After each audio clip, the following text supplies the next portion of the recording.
안녕하세요. 오늘은 투병 생활을 하면서 어떻게 마음을 잘 지킬 수 있을까라는 주제로 한번 이야기를 해보려고 해요. 솔직히 저도 이제 멘탈 관리를 잘 하고 있어요. 이렇게 하면은 정신승리 이겨낼 수 있어요. 라는 방향보다 저도 마음을 지키는데 어려운 부분들이 많았지만 이런 생각을 하면서 조금 버틸 수 있었어요. 라고 하는 부분들, 그러니까 제가 마음을 지키기 위해 노력했던 부분들을 좀 정리해서 나눠보고자 합니다. 저는 2021년 10월에 백혈병으로 진단을 받았고 2022년 3월에 조혈모세포 이식을 받았어요.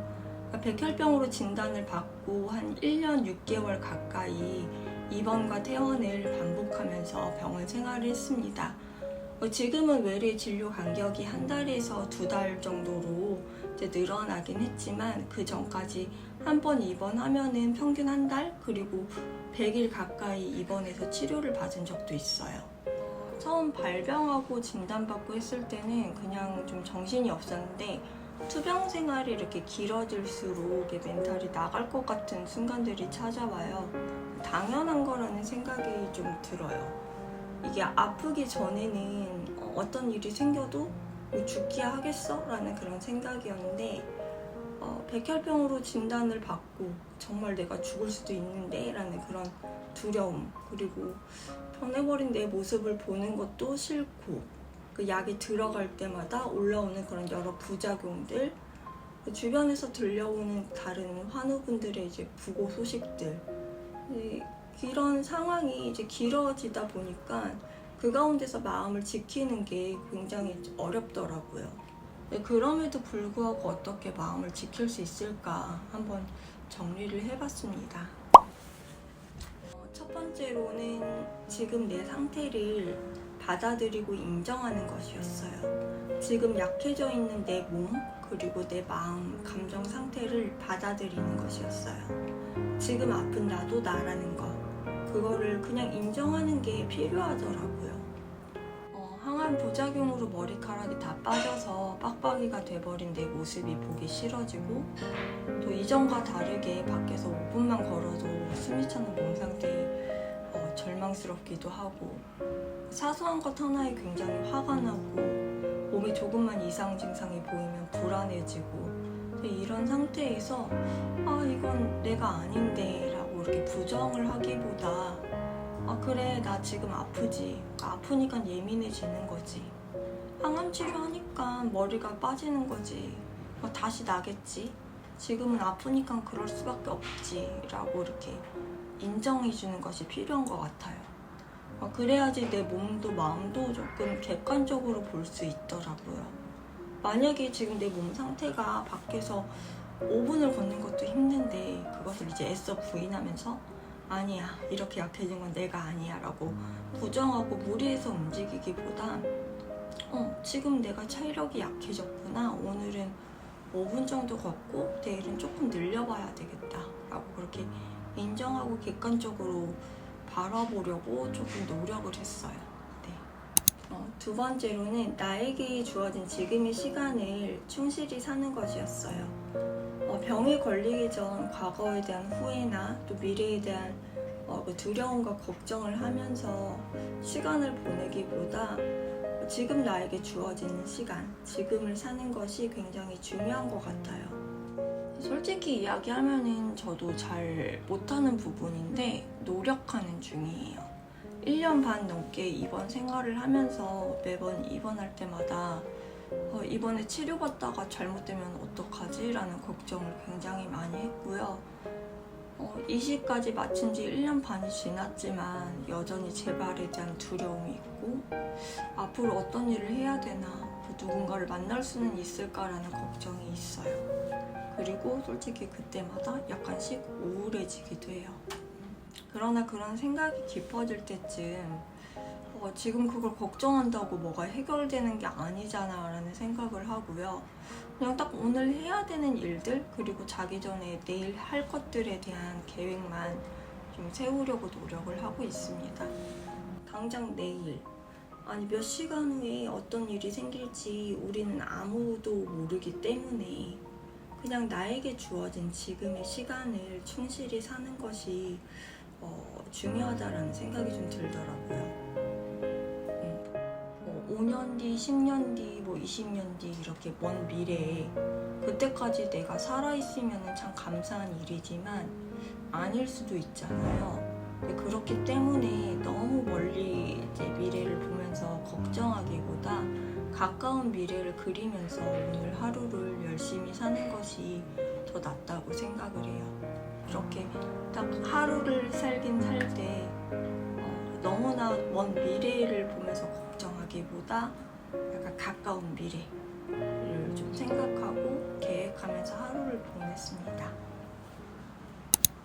세 번째로는 소소한 즐거움을 찾아서 웃을 수 있는 시간을 갖는 거를 권해드리고 싶어요. 그냥 아무 생각 없이 좋아하는 것들을 하고 웃을 수 있는 시간이 필요하더라고요. 재밌는 드라마나 영화 같은 걸 봐도 좋고 좋아하는 분야를 덕질하면서 시간을 보내는 것도 좋은 것 같아요. 저는 개인적으로 컬투쇼나 동물농장 이런 것들을 좀 자주 봤고요. 또 알차게 덕질도 했습니다. 이번 할 때마다 유료 콘텐츠 하나씩 결제해서 보고 나왔어요. 그리고 태어나기 전에 나가면 입을 옷도 쇼핑하고 먹고 싶은 것들 적어보고 그리고 답답하고 불안한 가운데 아무 생각 없이 그냥 웃을 수 있는 일들을 찾아보고 웃는 시간을 조금씩 늘려보는 것. 그게 좋은 것 같더라고요. 네 번째로는 일상에서 감사할 것들을 찾아보고 적어보는 것이었어요.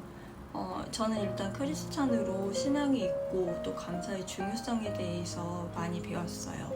그런데도 솔직히 백혈병으로 진단을 받게 되자 많이 놀라고 무섭고 또 감사할 것들을 찾기가 어렵더라고요. 그런데 제 소식을 들은 친구 한 명이 야, 너 그 정도 혈액 수치면은 길 가다 쓰러져도 아무렇지도 않을 그런 수치인데 그 전에 발견된 게 다행이다 라는 그 말에 맞다, 이렇게 발견돼서 치료를 받게 된 것도 감사한 거구나 라는 생각이 들었어요. 그래서 저를 위해서 기도하는 분들에게 기도 편지를 보낼 때 매번 감사할 것들을 찾아서 적어서 보냈어요. 1차 치료 때 감사 제목 적어본 걸 이렇게 제가 찾아봤는데 제가 이렇게 적었었더라고요. 어제 관 삽입술을 할 때 많이 아팠는데 삽입하고 주사바늘이 피부에 직접 닿지 않아서 감사합니다. 가장 안전한 무균실에서 생활하게 되어서 감사합니다. 아직까지는 크게 항암 부작용이 없어서 감사합니다.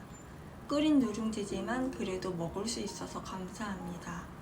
아침에 소독할 때 어제보다 덜 아파서 감사합니다. 이렇게 계속 감사할 것들을 찾고 나눌 때 오히려 주변에서 저희 감사 나눔에 더 위로를 받는다는 이야기를 많이 들어서 감사했어요. 아픈 가운데 있지만 그 문제 가운데에서도 해결책이 있을 것을 믿고 또 그럼에도 불구하고 감사하는 것, 사소한 일상 가운데 감사할 때 더 큰 일에도 감사할 수 있게 되더라고요. 불평불만할 시간에 작은 거에 감사할 것을 찾아보고 또 적어보고 또 나누는 게 도움이 될 거라고 생각합니다. 5번째는 부정적인 생각이 계속 들 때 과도한 정보를 찾아보지 않는 것이었어요. 이건 사람마다 그리고 상황마다 다를 수 있는 부분이라 정확하게 뭔가를 알고 있는 게 더 안심이 되는 분들도 계실 거고 반대로 너무 자세하게 알고 있으면 겁이 나는 경우도 있을 거예요. 저도 그랬지만 치료받는 동안에 내 몸이 어제와 조금 뭔가 다르고 점점 더 안 좋아지는 것 같고 주치의 교수님한테 물어봤는데 괜찮아질 거라고 얘기를 하시지만 그럼에도 불구하고 별별 생각이 다 들면은 막 이것저것 찾아보기 시작해요. 이제 그러다가 부정적인 정보들을 이제 접하게 되면은 더 부정적인 생각이 들게 되더라고요. 그래서 그럴 때는 정보를 과하게 찾지 않았어요. 카페나 블로그 이런 데를 찾아서 보기보다 지금 나를 치료하고 있는 교수님과 의료진을 조금 더 신뢰하자라는 생각으로 궁금한 부분들을 그때그때 물어보고 답을 듣고 하면서 치료를 받았습니다. 예를 들어서 지금 들어가고 있는 약이 어떤 약인지, 또 몇 시간 동안 맞아야 하는지, 또 부작용이 어떤 것들이 있는지 물어보면은 다 답을 해주세요. 그리고 내 몸 상태에 대해서, 예를 들어서 구토나 오심 증상이 심해서 약을 달았는데 그 약이 나한테는 별로 잘 안 맞는 것 같은데 다른 약으로 처방해 주실 수 있는지, 이제 그런 부분들을 교수님이나 그 의료진들에게 직접 여쭤보고 그러면서 치료를 받았어요. 물론 인터넷 카페나 환우 단톡방 이런 곳을 통해서 많은 도움을 받아요. 그런데 이제 여기서 제가 말씀드리고 싶은 거는 부정적인 생각이 이제 많이 또 올라와서 이성적인 판단이 어려울 때, 그때는 오히려 너무 많은 것을 알고 있으면 그게 오히려 독이 될 수도 있다라고 말씀드리고 싶어요. 6번째는 지금 내 상황과 상태를 조금씩 기록하는 것이었어요. 그러니까 나중에 지금보다 조금 덜 아플 때 그 기록을 보면서 또 스스로 되돌아보고 조금 성장할 수 있고요. 또 그 일을 공유하면서 지금 그 아픈 시간을 보내고 있는 누군가에게는 도움이 될 수 있을 거라고 생각해요. 여기까지 제가 마음을 지키기 위해 노력했던, 그리고 노력하고 있는 부분들을 정리를 해봤어요. 이번 내용이 누군가에게는 꼭 도움이 되기를 바라면서 영상을 마무리하겠습니다. 오늘도 시청해주셔서 감사해요.